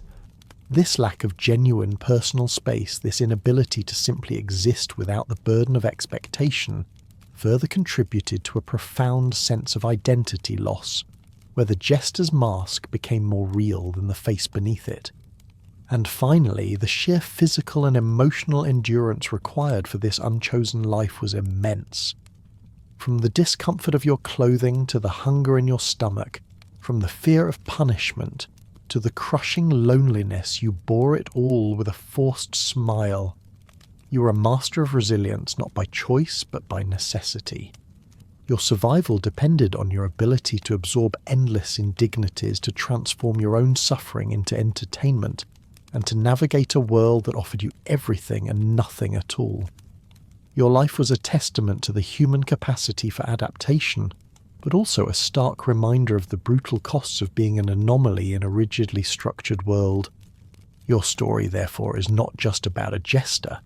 It's about the very essence of human struggle against systemic constraint, a quiet, insistent echo from the past that whispers of a life lived on the edge. The tapestry of your life as a jester, woven with threads of public performance and private suffering, was a testament to the inescapable social hierarchy that defined medieval Europe. This was a world that understood its own structure not as something mutable, but as a divine blueprint. Every person from the highest monarch to the lowest serf was believed to have a fixed, preordained place in this grand scheme. Imagine growing up in a society where your destiny was largely sealed the moment you drew your first breath, where ambition beyond your station was not just difficult, but often considered an affront to divine order. Kings were God's chosen representatives on earth, followed by the powerful nobility who controlled land and wielded military might. Below them came the clergy, spiritual guides, and intellectual arbiters, and then the knights defenders of the realm. At the base of this vast pyramid, supporting its entire weight, were the peasants and serfs tied to the land, their lives, a cycle of endless labour and simple piety.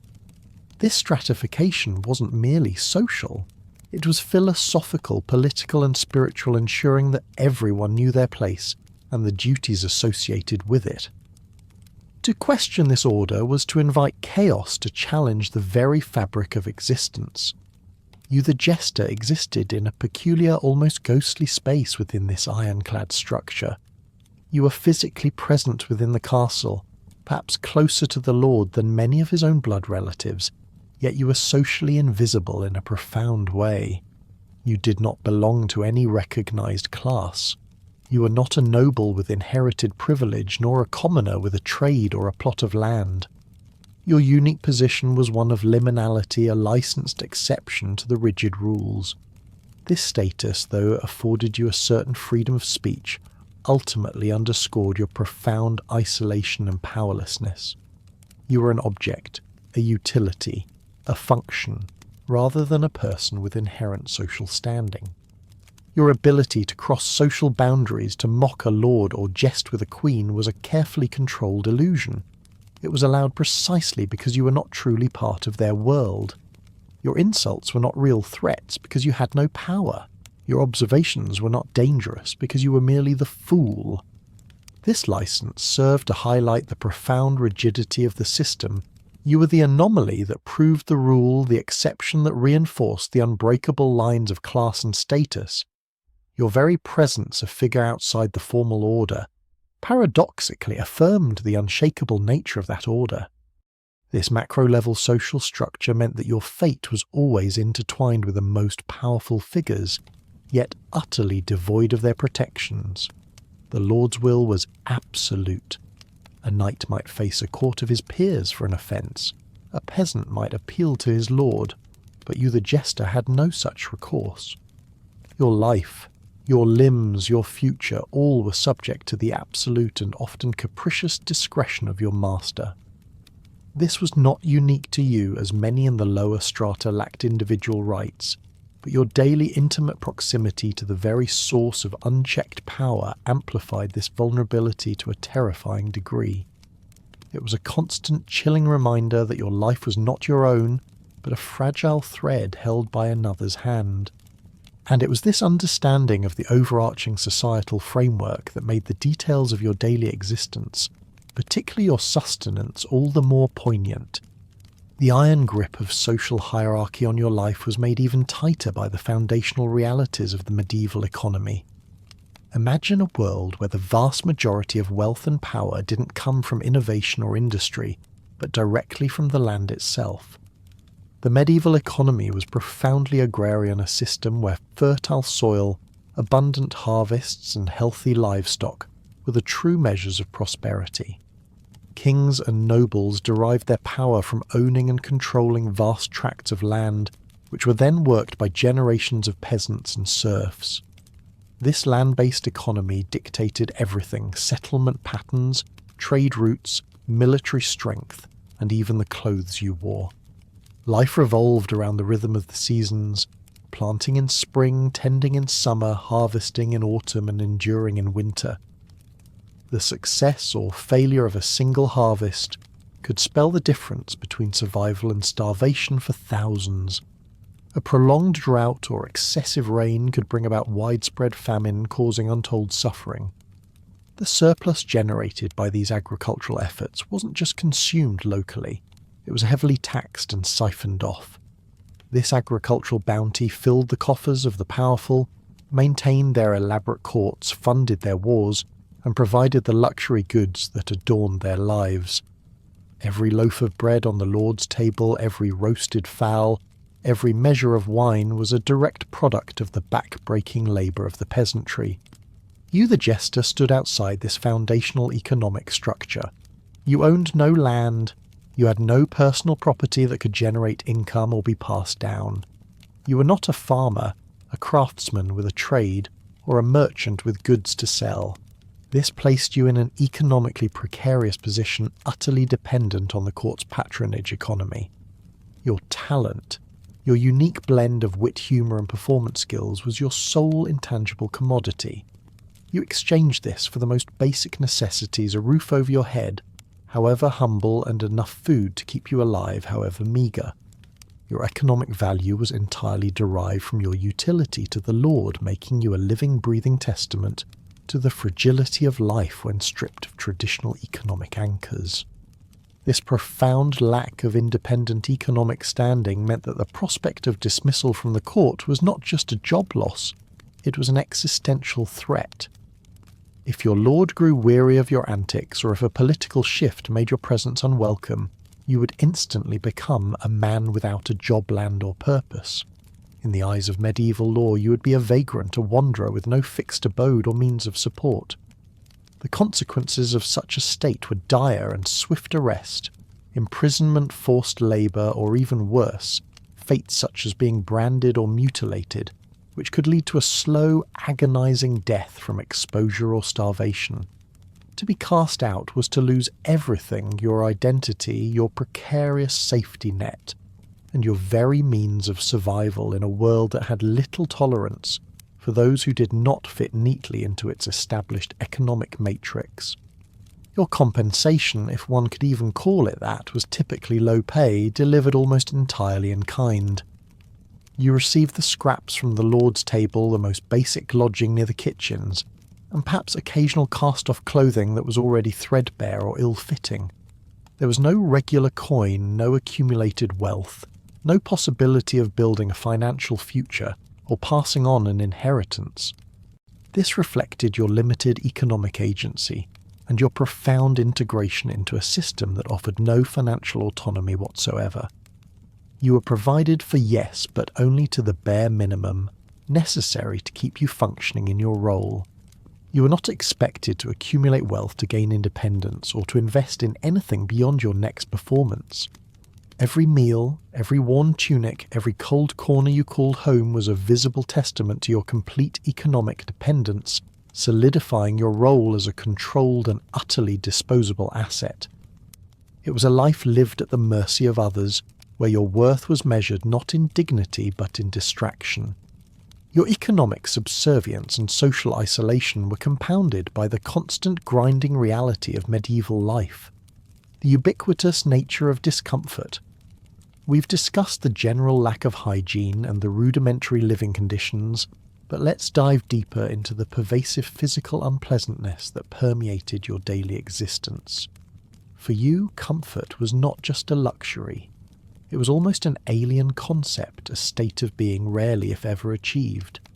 Imagine the sheer physical sensation of constant cold. Medieval castles, for all their grandeur, were notoriously difficult to heat. Stone walls, while providing excellent defence, were poor insulators. Drafts seeped in through ill-fitting windows, through cracks in the stone and under every door. Fireplaces, however large, could only effectively heat the immediate vicinity, leaving most of the vast halls and smaller rooms perpetually chilly, if not outright freezing in winter. Your cramped quarters, likely without its own fireplace, would have been particularly frigid. You would constantly feel the cold seeping into your bones, waking up shivering, performing with chattering teeth, your joints aching with the damp. The only respite might be huddling near a communal fire, but even then the heat would be fleeting, and the smoke would sting your eyes and fill your lungs. Then there was the constant wear and tear on your body from your active role, exacerbated by your uncomfortable attire. Your uniform of humiliation was not designed for ease of movement. The heavy coarse fabrics, the tight lacings, the tinkling ornaments that snagged and pulled, all would have restricted your acrobatics, chafed your skin, and added to your fatigue. Imagine juggling or tumbling in clothes that constantly itch, rub, or pinch. Your body, a tool for entertainment, was subjected to constant low-level physical torment. Your muscles would ache, your feet would throb from standing and performing for hours, and any minor injury would be exacerbated by the lack of proper care and the relentless demands of your role. There was no comfortable chair to collapse into, no soft bed to fully recuperate. Beyond your personal discomfort, the castle environment itself contributed to a pervasive sense of unpleasantness. The smells were ubiquitous and intense, the lingering odour of stale food mixed with cooking grease, the acrid tang of wood smoke, the damp, earthy scent of ancient stone, and the unmistakable, pervasive aroma of human and animal waste. Latrines were often communal cesspits, contributing to a constant underlying stench. Animals, dogs, cats, sometimes even livestock, roamed freely, adding their own odours and droppings to the mix. It was an environment that assaulted your senses, making it impossible to truly escape the raw, often disgusting realities of medieval life. Even something as simple as sleeping was a challenge. Your meagre pallet, likely stuffed with straw or coarse wool, offered little in the way of cushioning or support. Rodents and insects were common companions, scurrying and biting in the darkness. The constant noise of the castle, the clatter of a guard's armour, the murmur of distant voices, the rustle of straw, the squeak of mice would have made restful sleep a rare luxury. You were always on the noisy periphery, your rest perpetually disturbed, leaving you perpetually tired, your mind dulled, yet still expected to deliver peak performance come morning. This pervasive physical discomfort was not merely an inconvenience. It was a constant low-grade form of torment that wore you down both physically and mentally. It made every task harder, every forced smile more challenging, every witty retort a greater effort. It was a relentless background hum of misery that you were forbidden to acknowledge, let alone complain about. Your body was not your own to nurture or protect. It was a vessel for the court's amusement, a canvas for your uniform of humiliation, and a testament to the unvarnished, often brutal realities of medieval life. The daily physical discomfort and the emotional suppression you endured were but two layers of the complex, often cruel tapestry of your jester's life. Beneath it all, there was the profound and pervasive lack of any personal legacy, a deep human need to leave a mark to be remembered that was systematically denied to you. In a society obsessed with lineage, inheritance, and the passing down of names and lands, you existed as an ephemeral flicker destined to be forgotten. Medieval society placed immense value on a family name, a noble lineage, or even a craft passed from father to son. Land was inherited, titles were passed down, and even a peasant could hope to leave a small plot of land to his children. These were the ways individuals carved their names into history, the means by which they achieved a form of immortality. But for you, the jester, none of this applied. You would never inherit land, marry into nobility, or wear a sword for honour. These were the markers of a meaningful, respected life in your era, and they were utterly beyond your grasp. Your existence was fundamentally designed to be transient. You were a temporary diversion, a moment of fleeting amusement consumed like the bread and wine, then swallowed and forgotten. No one was keeping a meticulous record of your clever jests, your acrobatic feats, or your insightful satires. Your performances were ephemeral, fading with the laughter they elicited, leaving no tangible trace. This erasure was not accidental. It was intrinsic to your role. Your lack of a permanent place in the social order meant you also had no permanent place in its historical record. You were a living, breathing shadow, essential in the moment, yet invisible to posterity. This profound absence of a personal legacy was tied deeply to your lack of a conventional family structure, which we discussed earlier. With no spouse, no children, no established lineage, there was no one to carry your name forward, no one to mourn you in a way that truly mattered to the historical record. You were an isolated island, and when the tide receded, there would be no evidence you ever existed. The stories you told, the songs you sang, the truths you spoke, they would die with you, or be reshaped and attributed to others, your originality vanishing into the collective unconscious of the court. Even in death, your outcast status often meant a final symbolic erasure. Unlike nobles who rested in grand tombs, or even peasants who had their names etched into simple gravestones within consecrated churchyards, jesters were frequently buried in unconsecrated ground. This was a powerful statement. You were not deemed worthy of a Christian burial, a final resting place alongside the righteous. It was the ultimate indignity, a last act of dehumanization, that cemented your complete removal from the fabric of society and ensured the total effacement of your personal history. You were in every sense forgotten. The tragedy of this lack of legacy was not just historical, it was deeply personal. Imagine the human yearning to be remembered, to leave something of yourself behind. For you, this yearning was constantly denied. Your life, vibrant and essential in the moment, was destined for utter oblivion.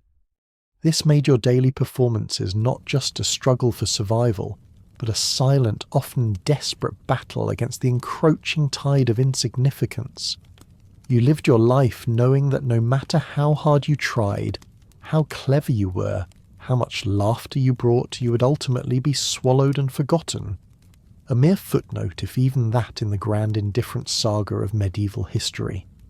The crushing weight of your personal insignificance and the systemic erasure of your legacy were deeply tied to the broader medieval mindset concerning individual identity. In an era where communal identity, be it through family, village or guild, was paramount, your individual self was not just secondary but actively suppressed. You were never truly allowed to be you in a profound autonomous sense. Your identity was imposed a role assigned often for reasons outside your control, transforming you into a peculiar instrument for the court's amusement. From the very start, your journey to becoming a jester was one of conscription, not choice. You were often selected for specific, sometimes unusual physical or mental traits. Perhaps a keen wit, a distinct voice, particular agility, or even a physical deformity. The attributes, rather than being celebrated as unique aspects of your personal being, were immediately earmarked for exploitation. You became an emotional support oddity, a living curiosity whose purpose was to entertain. This initial act of identification stripped away your burgeoning sense of self, replacing it with a designated function. This forced adoption of a persona meant you had to become the costume blurring the lines between your true self and the luff dispenser you were required to be. Imagine the psychological toll of constantly performing, of maintaining a cheerful, witty facade even when your inner world was anything but. The distinction between the person you were born as and the role you played for the court would gradually erode. The ornamental bells on your cap, the garish motley, they ceased to be mere clothes and became an extension of your being, a mask you could never truly remove. You were trapped in a perpetual state of performance, your true identity a prisoner behind the jester's grin. Your attire wasn't merely uncomfortable, it was a uniform of humiliation, a deliberate choice to visually mark you as an outsider, an object of ridicule. The clashing colours, the cheap coarse fabrics, the constant jingling of bells, all serve to announce your subservient status, screaming, "I'm not a person, I'm a punchline." Every thread, every stitch was a constant visual and tactile reminder of your low standing, ensuring that 24/7 you were recognised as the court jester, a figure whose purpose was amusement, not respect. This relentless visual reinforcement worked to internalise your imposed identity, further cementing your self-perception as merely a function. Despite this outward foolishness, you likely possessed profound artistic skills. Perhaps you were a gifted musician, capable of moving melodies or lively tunes, an astonishing acrobat defying gravity with elegant movements, a poet weaving intricate verses, or a sharp political thinker discerning the complex power plays within the court. Yet all these inherent talents were consistently dismissed as mere party tricks. Your musical genius was just making noise, your acrobatics simple tumbling, your insightful observations clever prattle. Your true capabilities were never acknowledged for their intrinsic worth, only valued for their capacity to amuse the powerful. It was a constant belittling of your genuine gifts, turning them into mere tools for others' entertainment. This imposed identity came with an absolute lack of social mobility. There was no promotion, no career change. Once you were labelled the fool that was your destiny. You couldn't aspire to rise through the ranks to gain a title, acquire land, or even transition to a more respectable trade. Your life path was irrevocably set, condemning you to a lifelong inescapable identity as the court jester. This meant a future devoid of personal growth in the societal sense, no chance to redefine yourself, or to seek a different kind of life. Your only career progression was becoming an older, perhaps more weary, but still confined version of the same fool until you were eventually replaced. The final, suffocating layer of your jester's existence was the pervasive sense of being utterly alone in your thoughts, your struggles, and your unique perspective. Even when surrounded by the bustling life of the court, you carried a profound internal solitude. You were the observer, the commentator, the one who saw and understood, but could never truly participate or connect on an equal footing. This was the ultimate price of your license to speak, a profound isolation born of your liminal status. Think of the weight of carrying all those secrets, the whispered plots, the illicit affairs, the true opinions of the powerful. You heard everything, saw everything, because you were perceived as harmless, a fixture in the background, a decorative piece of furniture that happened to have ears. This made you an unwanted ear, privy to dangerous knowledge that you could never openly acknowledge, let alone act upon. To reveal what you knew, even in jest, was to risk your life. To harbour such knowledge in silence created an internal chasm, separating you from everyone else, for who could you trust with such explosive information? No one. This meant that even your celebrated wit was a solitary art, While it delighted others, its true source, your keen observation and intellectual prowess, was rarely appreciated. You crafted your riddles and satires in the quiet corners of your mind, testing their boundaries, ensuring their subtlety. It was a creative process born of isolation, sharpened by the constant threat of reprisal. Your intellect, your deepest thoughts remained yours, alone shared only through the veiled language of humour, never truly understood or validated by those who consumed your performances. The lack of genuine human connection extended to every relationship. We've spoken of family, but consider friendship. Who could truly be your friend? Nobles saw you as a servant, a source of amusement, not an equal. Servants might eye you with suspicion, wary of your proximity to power, or resentful of your peculiar privileges. You were a bridge between worlds, yet belonging to none, constantly traversing the social landscape, without ever finding solid ground for a genuine bond.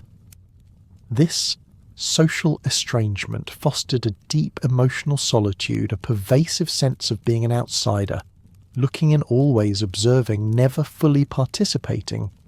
This internal solitude was exacerbated by the constant pressure to maintain your persona.